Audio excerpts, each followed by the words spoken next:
Էթնիկը առհասարակ այնքան խորը բան է, ինքը էթնոսը, որ գնում ես այն արմատներից անդին ու Իրանից ոնց է հաճում այդ ամեն ինչը եւ էթնիկը կարա այսպես շատ ճողավորումներ տա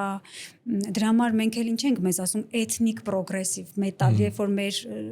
ոճը ուզում ենք տանք էթնիկ պրոգրեսիվ ռոք /մետալ որտեվ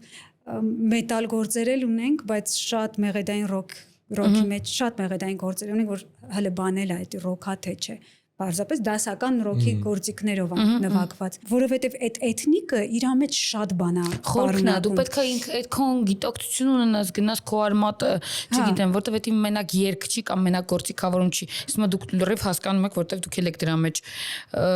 Բայց գալիս են ինձ քրտոկոն երգեր կերկեն մենք։ Այս ձենով։ Ու վատա որ պետական բաներում են երգում այդ դիտումները հա բայց իրենք չեն հասկանում այդ ազգայինը թե չէ այսինքն ինչ որ մարդը պաշտոն է զբաղացնում կամ ինչ որ գործով է զբաղվում ինքը չգիտի այդ ինչա իսկ դրա մասնագետը չի ուղղակի դա համար պետք է հարցնեն մասնագետին հա բայց դες տել հարց առաջանում արդյոք այդ մասնագետը բացի այդ մասնագետներ կան հստակ մեր նախորդ սերնդից որ իրանք չեն ուզում կիսվեն